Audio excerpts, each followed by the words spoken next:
जम्मू कश्मीर से ही नहीं बल्कि कुछ और राज्यों से भी बिल्कुल चौंकाने वाली जानकारी सामने आ रही है और दहशतगर्दी के नेटवर्क का एक बड़े नेटवर्क का पर्दाफाश हुआ है। अंतरराज्यीय नेटवर्क का पर्दाफाश हुआ है और इस पर्दाफाश में एक के बाद एक कई तथ्य सामने आ रहे हैं जो काफी चौंका रहे हैं। कई लोगों के नाम ऐसे हैं, ऐसी पहचान है जिसकी संलिप्तता से सुनकर ही लग रहा है कि आखिर इनकी मंशा क्या थी। जम्मू कश्मीर के साथ साथ उत्तर प्रदेश, हरियाणा, कई राज्यों में यह नेटवर्क फैला था। कैसे ये अब तक लोगों की नजरों से ओझल थे और कैसे कहां से मिला सुराग और कैसे पुलिस को एक बड़ी कामयाबी मिली है जिसमें अंतरराज्यीय ये जो दहशतगर्दी का जो मॉड्यूल था उसका पर्दाफाश किया है। इसी पर आज करेंगे चर्चा अपने खास मेहमानों के साथ। आप बने रहें, आप देख रहे हैं न्यूज़ 18 JKLH प्राइम डिबेट। मैं हूं विशाल।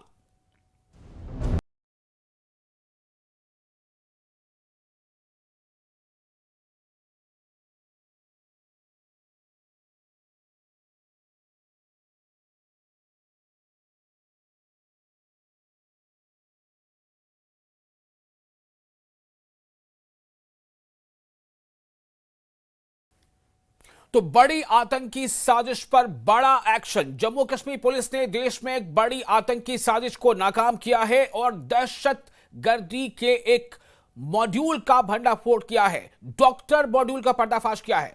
ऑपरेशन डॉक्टर टेरर में पुलिस ने कई राज्यों के पुलिस की मदद भी ली है। साथ ही सुरक्षा एजेंसियों के साथ चलाए गए इस ऑपरेशन में पुलिस ने भारी मात्रा में विस्फोटक सामग्री भी बरामद की है। जम्मू कश्मीर के अलग अलग जिलों में आतंकवाद का समर्थन करने वालों के खिलाफ भी पुलिसिया अभियान चलाया गया। इसमें कई जिलों के OGWs यानी ओवरग्राउंड वर्कर्स भी शामिल हैं।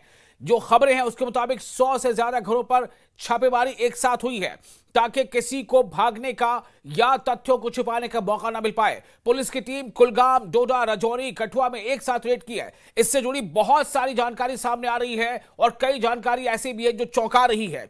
लेकिन सलाम है उन एजेंसियों को जिन्होंने वक्त रहते इसका पर्दाफाश किया है, इसका भांडाफोड़ किया है और एक बहुत बड़ी साजिश जो है उसे बेनकाब कर दिया है। आखिर कैसे रची गई थी साजिश, इसके नेटवर्क में कहां कहां से और कौन कौन जुड़ा था, कब से इसकी सुगबुगाहट मिली और किस तरह से एजेंसियों ने अपना किरदार निभाया और इसे अनर्थ किया, इसे जो है पर्दाफाश किया, इसका पर्दाचाक किया और कौन कौन से बड़े चेहरे भी या ऐसे चेहरे जिन्हें हम आमतौर से व्हाइट कॉलर चेहरे समझते हैं वो भी अभी और नाम सामने आने वाले हैं। ऐसे कई सवालों के साथ आज हम इस पर चर्चा भी करेंगे कि किस तरह से एक बहुत बड़ी कामयाबी और देश को एक बहुत बड़ी साजिश और खतरे से बचाया है इस ऑपरेशन ने। इस ये टेरर मॉड्यूल जो ऑपरेशन था इसे बस्ट किया है, इसका पर्दाफाश किया है। हमारे साथ आज इस चर्चा में शामिल होंगे कई खास मेहमान और उनसे बारी बारी से चर्चा करेंगे। इस पर जानकारी लेंगे। हमारे साथ होंगे डॉक्टर अभिजीत जसरोटिया जो स्पोक्सपर्सन है बीजेपी के। हमारे साथ होंगे Tauseef Shah, senior leader PDP। Tejnath Singh Sodhi भी हमारे साथ होंगे, सीनियर एडिटर न्यूज़ 18 JKLH और brigadier Dhiman, defence expert. Sodhi ji, सबसे पहले मैं आपके पास आना चाहता हूं। मैं चाहूंगा जरा इसके बारे में थोड़ा ब्रीफ करें कि दरअसल ये कितनी बड़ी कामयाबी है और किस तरह से इस पूरे नेटवर्क मॉड्यूल का पर्दाफाश हुआ है। सबसे बड़ी बात यह है कि 19 अक्टूबर को श्रीनगर के कई इलाकों में जो जैश ए मोहम्मद के पोस्टर सरफेस होते हैं, कई एजेंसीज में हड़कंप मच जाता है कि ये जैश ए मोहम्मद के पोस्टर जो हैं ये श्रीनगर में कहां से आए। उसके बाद क्या होता है कि पुलिस इन्वेस्टिगेशन करती है, उस इलाके के CCTV खंगाले जाते हैं, जो बाकी वहां से डेटा है उसे कलेक्ट किया जाता है जी। और उसके तार जो हैं CCTV फुटेज में दिख रहा है कि एक डॉक्टर आदिल जो है जिसका कोई पुराना टेरर रिकॉर्ड नहीं है, जो एक नॉर्मल डॉक्टर की तरह जिंदगी जी रहा है, वो ये पोस्टर लगाते हुए नजर आता है। उसके बाद इसका टेक्निकल सर्वेलांस किया जाता है, ये डॉक्टर आदिल कहां पर है। तो पता ये लगता है कि ये डॉक्टर आदिल जो है ये सहारनपुर UP में है। वहां पर पुलिस टीम्स भेजी जाती हैं और इसे वहां से डिटेन किया जाता है UP पुलिस की मदद से। जब इसकी क्वेश्चनिंग की जाती है तो इसके कब्जे से एक AK-47 असॉल्ट राइफल मिलती है और इसकी जब फर्दर क्वेश्चनिंग की जाती है तो एक बहुत बड़े टेरर मॉड्यूल के बारे में पता चलता है, जिसमें यह पता चलता है कि इन्होंने एक ये मॉड्यूल जो था ये दो आतंकी संगठनों के लिए काम कर रहा था, जैश ए मोहम्मद और अंसर गजवातुल हिंद। इनका मकसद ये था कि पूरे देश में अलग अलग जगहों पर अटैक किए जाएं, कोऑर्डिनेटेड अटैक किए जाएं। आप देखिए, कोई एक अटैक नहीं, कोऑर्डिनेटेड अटैक किए जाएं अलग अलग शहरों में, जिससे जो सिक्योरिटी एपरेटस है उसमें एक हड़कंप मच जाए कि इतने अटैक कैसे हो रहे हैं। इसीलिए लगभग 2900 किलोग्राम, देखिए विशाल, ये जो क्वांटिटी है कोई छोटी क्वांटिटी नहीं है। 2900 किलोग्राम एक्सप्लोजिव, जिसमें अमोनियम नाइट्रेट, जिसमें ज्वलनशील पदार्थ, जिसमें इलेक्ट्रॉनिक डिवाइसेस जो हैं इन बॉम्ब्स को विस्फोट करने के लिए। देखिए, प्लान ये था कि आईडीज बनाई जाएं और अलग अलग इलाकों में इन्हें लगा के इनसे विस्फोट किया जाए। लेकिन जब डॉक्टर आदिल पकड़ा जाता है, ये भांडा जब फूटता है, तो जम्मू कश्मीर पुलिस के director general of police Nalin Prabhat एक मीटिंग लेते हैं सारे डिस्ट्रिक्ट्स के एसएसपीज के साथ। हालांकि जब वो मीटिंग के बारे में मीडिया को या लोगों को ये बताया जाता है, ये कि नॉर्मल सिक्योरिटी रिव्यू मीटिंग थी, लेकिन उस रिव्यू मीटिंग में director general of police Nalin Prabhat clear instruction देते हैं कि इस ऑपरेशन को किस तरह से अंजाम देना है, किस तरह से इसे क्लैंडस्टाइनली अंजाम देना है कि कानों कान भनक ना लगे, कोई खबर लीक ना हो, ताकि ये जो आतंकी मॉड्यूल है ये कहीं अलर्ट ना हो जाए। उसके बाद अलग अलग जो स्टेट्स हैं, जैसे गुजरात, हरियाणा, यूपी, वहां के पुलिस चीफ्स को कांटेक्ट किया जाता है, उन्हें कॉन्फिडेंस में लिया जाता है, और वहां पर भी ये आमतौर पे खबर नहीं दी जाती। वहां से भी स्पेशल टीम्स के लिए रिक्वेस्ट की जाती है कि हमें स्पेशल टीम साथ में दीजिए। देखिए, जब जम्मू कश्मीर पुलिस किसी और स्टेट में जाके ऑपरेट करती है, तो उन्हें उस स्टेट की पुलिस के साथ लेकर वो ऑपरेशन निभाना पड़ता है।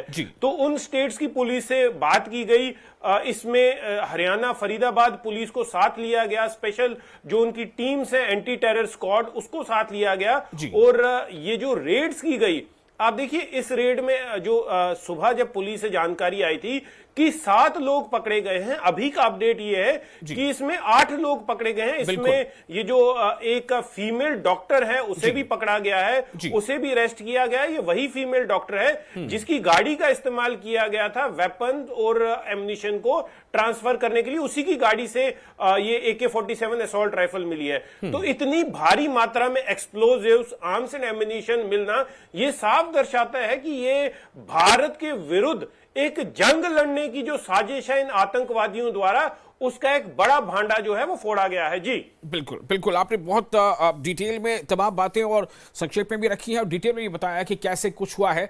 और मुझे ऐसा लगता है कि मैं फिर आपके पास आता हूं तेंदर जी, मुझे लगता है कि अभी इसमें और बहुत कुछ ऐसी चीजें जो अभी सामने आना बाकी हैं। हमारे जो बाकी पैनलिस्ट जुड़ चुके हैं, मैं उनके पास भी जरा जाऊंगा कि उनका क्या रिएक्शन है, क्या सब वो बात करना चाहते हैं। तो आसिफ शाह जुड़ चुके हैं, सीनियर लीडर PDP के, और हमारे साथ ब्रिगेडियर धीमान भी है। ब्रिगेडियर धीमान, मैं आपके पास आना चाहता हूं कि ये अंतरराज्यीय, अभी तक ऐसा लग रहा था कि जम्मू कश्मीर में कुछ चीजें ऐसी हो रही हैं, जम्मू कश्मीर की कभी जम्मू डिवीजन में, कभी कश्मीर डिवीजन में, लेकिन अभी देखिए ये मामला जो है फरीदाबाद भी पहुंच रहा है, ये सहारनपुर भी पहुंच रहा है। आप क्या कहेंगे इस पर कि कितनी ये बड़ी तैयारी थी, और अगर ये अपनी तैयारी में कहीं ना कहीं वो कामयाब हो जाती तो बहुत बहुत बड़ा एक नुकसान हो सकता था। जैसे बता रहे हैं कि इतना हाई क्वांटिटी में जो एक्सप्लोसिव बरामद हुए हैं, और इस तरह से जो व्हाइट कॉलर लोग जो है सामने आ रहे हैं, उनकी एक के बाद एक निशानदेही भी हो रही है, गिरफ्तारी भी हो रही है।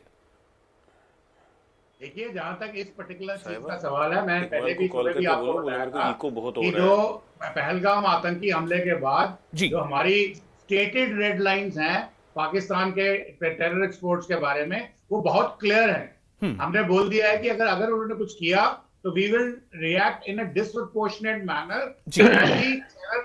टेररिस्ट के ऊपर, टेररिस्ट के ठिकानों के ऊपर और टेररिस्ट के आकाओं के ऊपर। आकाओं मतलब ISI और पाकिस्तानी आर्मी चीफ, उनको हम छोड़ेंगे नहीं। परंतु एट द सेम टाइम हमने ये भी बोल देखा है कि जो हमारे अंदर उनकी तरफ से इन्फिल्ट्रेशन बिड्स हैं या अपने स्लीपर सेल्स को अवेकन करने के बिड्स हैं, उनको भी हमने पूरी तरीके से एड्रेस हम कर रहे हैं, हमारी इंटेलिजेंस एजेंसीज कर रही हैं। और ये जो खुलासा हुआ है, जो धरपकड़ हुई है, ये एक बहुत बड़ा सक्सेस सिग्नल है। ये उनकी तरफ से कोई टेरर अटैक नहीं हुआ जिसके बाद हमने रिएक्ट किया है, ये प्रोएक्टिव है। तो इसका मतलब हमारा जो तंत्र है वो एक बहुत ही कोऑर्डिनेटेड तरीके से काम कर रहा है। और क्योंकि ये MHA के अंडर आ रहा है, तो इसमें खाली जम्मू कश्मीर नहीं, जब बाकी स्टेट्स की पुलिस जैसे कि गुजरात, राजस्थान, हरियाणा, यूपी, ये सब भी साथ ही साथ एक ही पेज पे हैं। यानी कि we as India are on one page against terrorism.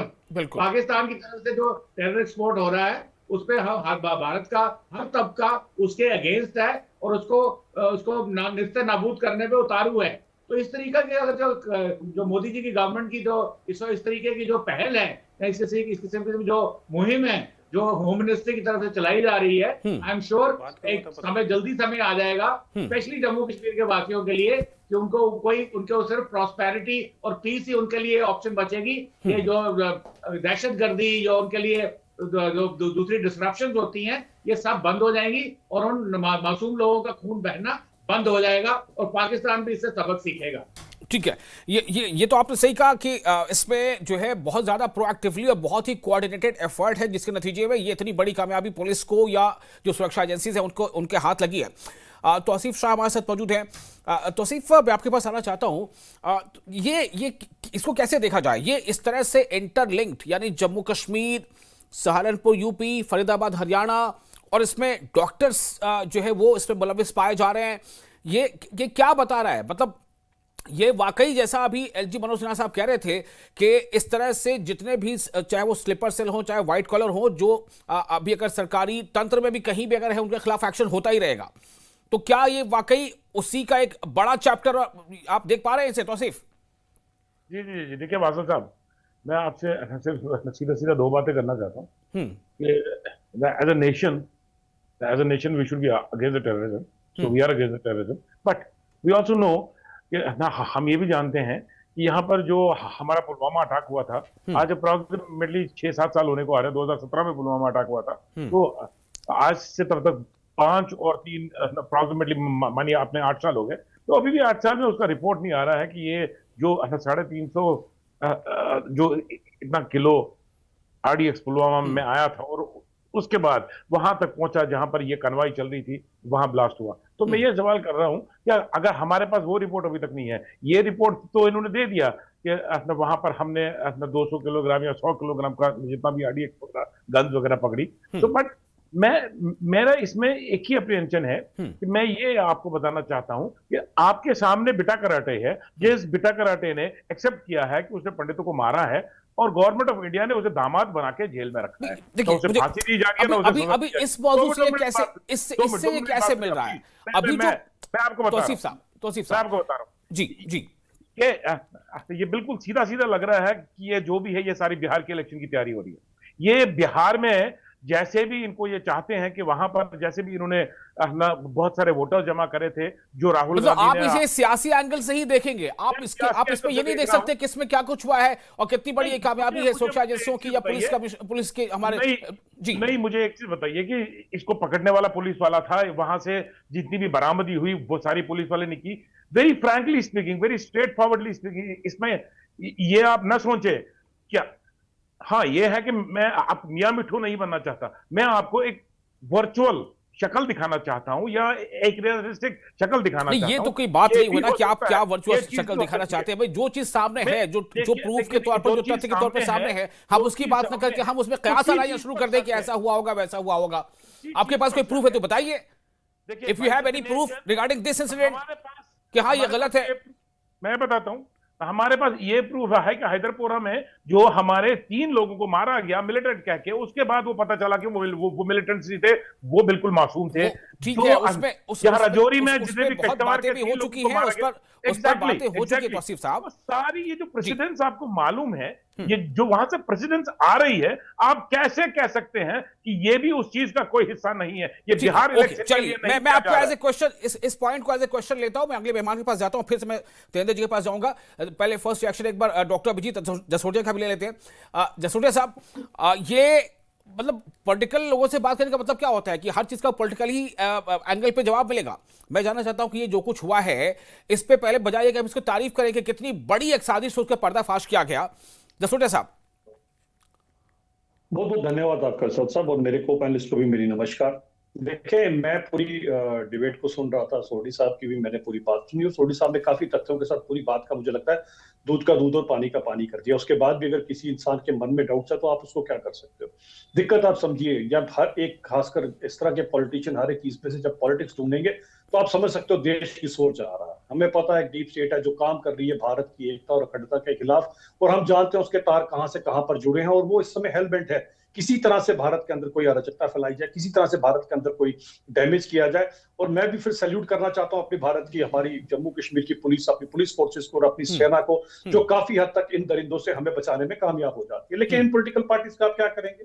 ऐसी पॉलिटिकल पार्टीज को आज भी सबक नहीं अगर ये लेते हैं कि पिछले चुनावों में ये जम्मू कश्मीर की सबसे बड़ी पॉलिटिकल पार्टी थी, आज आके 3 डिजिट पे अगर ये सिकुड़ गया, तो कारण ये है कि लोगों ने इन जैसी सोच के लोगों को टाटा बाय बाय कर चुके हैं। लेकिन इन लोगों की तो अभी भी कोई दिक्कत रहेगी, प्रॉब्लम रहेगी, हमेशा इस तरह की बात करेगी। कारण आप सोच लीजिए, कारण है कि इनके इतने बड़े बड़े लीडर्स, उन लीडर्स की भी सोच ऐसी ही है। एनआईए की चार्जशीट उठा के देख लीजिए, इनके बड़े बड़े लीडर्स जो हैं वो किसी टाइम पे अबू दुर्जाना जैसे टेररिस्टों के काजी थे, जबरन पुलवामा की बच्चियों के वहां से निकाह तक करवा रहे थे। तो आप समझ सकते हो कि ऐसी पॉलिटिकल पार्टी से आप क्या एक्सपेक्ट करोगे। देश के ऊपर इस समय एक इस तरह इतनी बड़ी आपदा आई हुई है कि हमारे आगे पीछे जो दुश्मन देश है वो देख रहे हैं भारत तरक्की किस तरह से कर रहा है और किस तरह से हम इसे पीछे रोकें। और जितनी भी डीप स्टेट पूरी इन्वेस्टमेंट हिंदुस्तान अभी के ऊपर हमने इसलिए हाल करनी है, में किसी तरह से बायसरन भारत का में ये जो देखा, बायसरन में क्या अखंडता कुछ हुआ। अगर हर चीज पे हम शक्कर लगे, बायसरन में क्या कुछ हुआ, इतनी कीमती जाने देश के लोगों की गई है, 26 लोगों की जानेंगे, उसके बाद पूरा ऑपरेशन सिंधु हमारे सामने है। जी जफर साहब।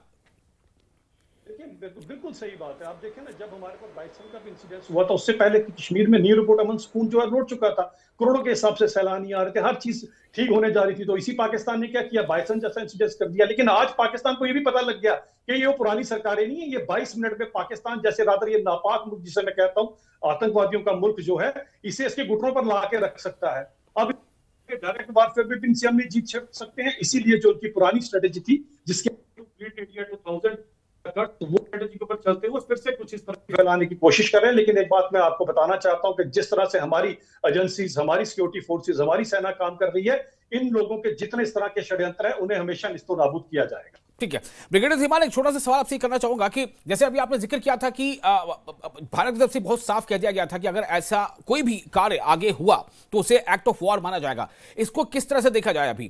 अभी उसको उस लेवल पर नहीं रखा जाना चाहिए। अभी ये इंटरनल हमारा मामला है, क्या अगर इसमें हमें कोई स्ट्रॉन्ग लिंक एक्सटर्नल ये एस्टैब्लिश होगा, क्या इसका हम इंतजार करेंगे? अगर वो एस्टैब्लिश होता है कि एक्सटर्नल कोई लिंक इसमें है स्ट्रांग नहीं, जैसा कि कुछ तंजीमों का नाम बताता आया है, इसमें जैश मोहम्मद का नाम आ गया है या अंसार गज़वतुल हिंद का नाम आ गया है, तो अभी ये किस लेवल पे जाएगा? ये इसको हम इंटरनल अभी इशू देखें या फिर ये देखें कि क्रॉस बॉर्डर जो है एक बार फिर से कहीं ना कहीं उस पैटर्न पे ये मामला था जैसे बायसरन में हुआ है? देखिए, ये इंटरनल मैटर नहीं है, ये externally motivated, externally executed matter है। और ये एक स्ट्रेटजी है कि अगर हमने बोला था कि पाकिस्तान के ऊपर हम बिल्कुल भरोसा नहीं कर सकते, या पाकिस्तान के जो आईएसआई उनके आर्मी के लोग हैं उनके ऊपर हम भरोसा नहीं कर सकते, वो कुछ ना कुछ करने की जरूर कोशिश करेंगे। और जब हमने अपनी रेड लाइंस बयान कर दी हैं, तो हम उनके अगेंस्ट भी अपनी कार्रवाई के लिए पूरी तरह से तत्पर हैं और उसके होते चलते बना है। अभी ये आज ये हादसा हुआ है, जो धरपकड़ हुई है, अब इसमें इन्वेस्टिगेशन होगी। जो थोड़ी बहुत जो मिले हैं सुराग, वो यही पॉइंट आउट करते हैं। परंतु जैसे कि हमारे कुछ पॉलिटिकल प्रवक्ता यहाँ चाहते हैं कि सब कुछ उनको बताया जाए, तो let me tell you, everything is not to be told.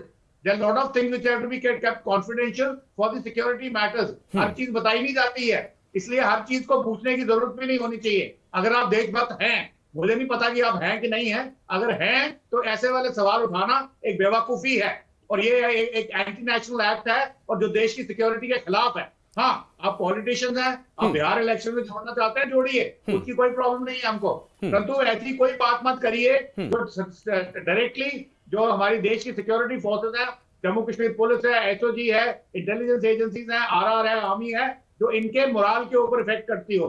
बाकी इट्स ओके, अपने टेलीविजन में बैठ के अपने बड़े बड़े नेताओं को आप खुश करना चाहते हैं, आप अपनी जगह बनाना चाहते हैं पार्टी के अंदर, but that should not be at the cost of the national security. बाकी अगर आप पार्टी की भी बात करें तो आपके बहुत सारे बयान जो पिछले 5, 6, 8 साल से आए हैं, उनको हम यहाँ बैठ के सारा दिन बता देंगे, तो सारा दूध का दूध पानी का पानी हो जाएगा, क्लियर हो जाएगा कि आपकी मंशा क्या है। तो इसलिए इस चीज को मत पूछिए।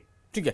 तो इंदर जी, कुछ जो क्वेश्चंस उठाए हैं तौसीफ शाह ने, वो, और मुझे ऐसा लगता है कि क्या अभी वक्त ऐसा है कि थोड़ा सा हमें इसमें, जैसा अभी धीमान साहब ने कहा कि कुछ चीज़ें कॉन्फिडेंशियल रहती हैं, इसको आप किस तरह से देख रहे हैं, जिस तरह से ये लगातार काफ़ी एक्सपैंड होता जा रहा है और एक के बाद एक कई नाम इससे जुड़ते जा रहे हैं।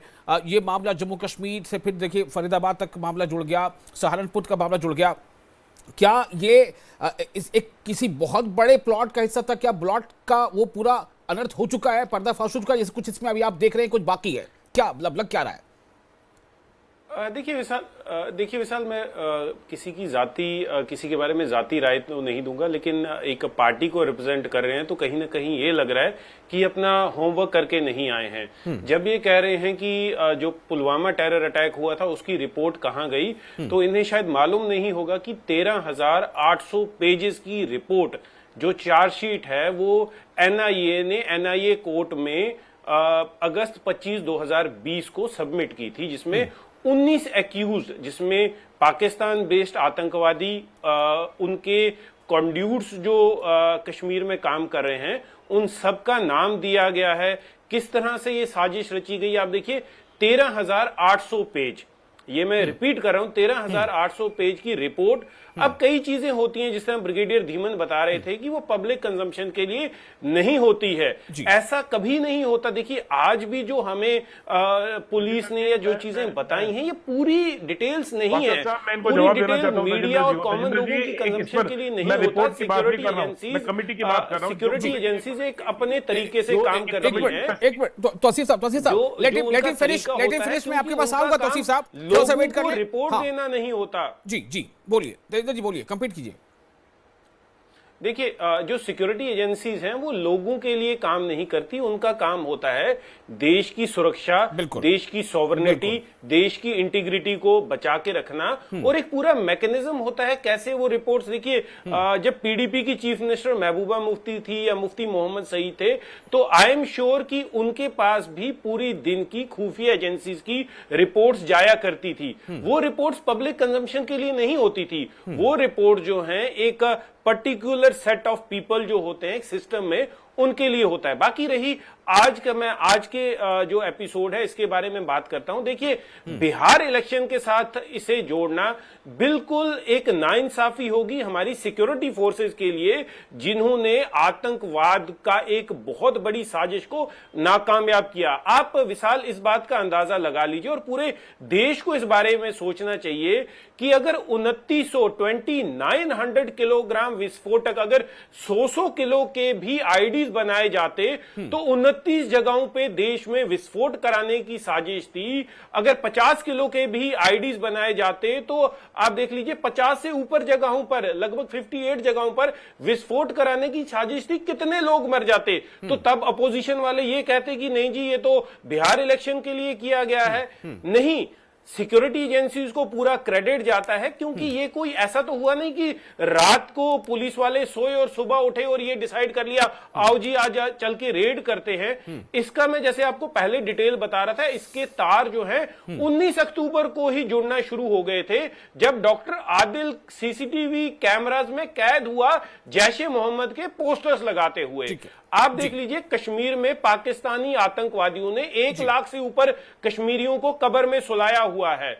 और अगर कोई एक आधा इंसान कोलैटरल डैमेज, देखिए किसी भी कोलैटरल डैमेज की निंदा की जाती है, वो मारे जाते हैं, लेकिन भारत सरकार, जम्मू कश्मीर पुलिस, जम्मू कश्मीर प्रशासन उसकी पूरी इन्वेस्टिगेशन करता है, और कितने ऑफिसर्स पे आज तक एक्शन ले लिया गया है कि अगर किसी बेगुनाह की मौत हो जाती है। लेकिन अफसोस की बात यह है कि कश्मीर बेस्ड पॉलिटिकल पार्टीज उन 1 लाख कश्मीरी जो पाकिस्तान की गोली से मारे गए, जो अभी हाल ही में जब ऑपरेशन सिंदूर के टाइम पे पाकिस्तान ने पुंछ रजौरी के बेगुनाह लोगों को टारगेट किया, उनके बारे में कोई कुछ नहीं कहेगा। कश्मीर बेस्ड पॉलिटिकल पार्टीज उनके बारे में कुछ नहीं कहेंगे। लेकिन हां, जब आतंकवादी पकड़े जाते हैं, वो आतंकवादी जो देश में आतंकी घटनाओं को अंजाम देने की साजिश रच रहे थे, तो तब उसे इलेक्शंस के साथ जोड़ा जाता है, तब उसे पॉलिटिकल माइलेज के साथ जोड़ा जाता है। और यही जो है ये बयान फिर पाकिस्तान का मीडिया, देश विरोधी ताकतें भारत के अगेंस्ट इस्तेमाल करती है। देख लीजिए आपके तो अपने पॉलिटिशियन ये कह रहे हैं। तो हमें विशाल में एक चीज ऐड करना चाहूंगा। मेरे देखिए as not as a journalist but as a citizen, हमारा इस वक्त जो हमारी एक्सपेक्टेशन है कि हम अपने सिक्योरिटी फोर्सेस के साथ खड़े हों, कंधे से कंधा मिला के, जब वो अपनी जान पे खेल के देश को देश के दुश्मनों से बचाते हैं। जी देखिए, अगर ये विस्फोट हो जाता, हो सकता है कि हमारे कश्मीरी जो यूपी में, दिल्ली में, बिहार में काम कर रहे हैं, वो भी तो इसमें मारे जाते। तो क्या हम उनकी जान जो हमारी सिक्योरिटी फोर्सेस ने बचाई है, क्या हम उसको अप्रिशिएट नहीं करेंगे? बिल्कुल। मैं तौसीफ आपके पास फिर से आना चाहता हूं। मेरा सवाल सिर्फ यही है कि देखिए, ठीक है, आप एक पॉलिटिकल पार्टी से बिलोंग करते हैं, इसमें कुछ आपकी एक पहलू, एक सोच हो सकती है। कि मेरा सवाल आपका सीधा सीधा यह है कि पहले बजाय ये कि हम अपने सिक्योरिटी एजेंसीज की जो इन्वेस्टिगेशंस हुई हैं, जो उन्होंने कार्रवाई की है, उस पर हम उसे भरोसा क्यों ना करें? आखिर अभी जो तजिंदर जी ने कहा है कि अगर इसमें मान लीजिए कल होकर विस्फोट हो जाता, बैसरा में जब हो गया, उसके बाद सवाल उठे कि नहीं उठे? और ये सवाल उठा कि नहीं कि क्या करते हैं सिक्योरिटी एजेंसीज? ये सवाल उठा कि नहीं उठा कि भाई हमारा सिक्योरिटी फेलियर है? तो अभी अगर सिक्योरिटी एजेंसीज या पुलिस वाले काम कर रहे हैं, वो तो हम उस पर तुरंत शक क्यों करें? मार्शल साहब, मैं सिक्योरिटी एजेंसीज के काम पर शक नहीं कर रहा हूं। मैं सिक्योरिटी एजेंसीज ने मॉड्यूल एक बस्ट किया है। सिक्योरिटी एजेंसीज को एक टिप दी गई, सिक्योरिटी एजेंसीज को एक टिप दी गई, उन्होंने सही तरीके से अपना काम किया।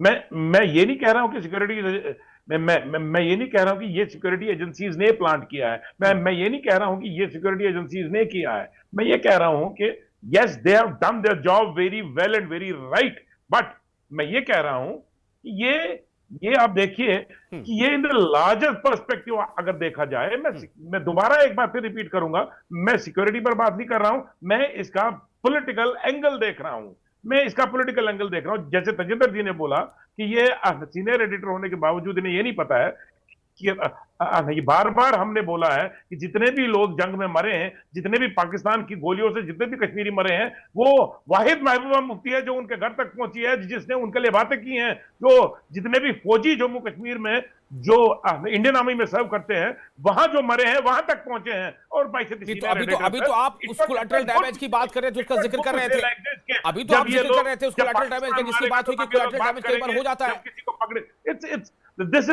This seems to be very मैं ये नहीं कह रहा हूं, ये इनका अपना पर्सपेक्टिव हो सकता है, मैं इन पर उंगली नहीं उठा रहा हूं, इनका अपना पर्सपेक्टिव हो सकता है, मैं उसको एक्सेप्ट करता हूं and I respect his perspective, जो भी होगा इनका पर्सपेक्टिव। बट मैं ये बोलना चाहता हूं कि इसके पीछे आप एक सियासत देखें।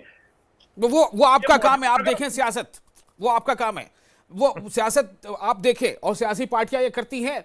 और मैं ये कह रहा हूं कि बायसरन में जो कुछ हुआ था, तो उसके बाद क्या वर्डिक्ट था? तमाम पार्टियां क्या कह रही थी? सबको यही सवाल उठा रहा था कि वो सिक्योरिटी एजेंसीज क्या कर रही थी, सुरक्षा में तैनात लोग जवान थे, वो क्या कर रहे थे? सवाल तब यही उठ रहा था।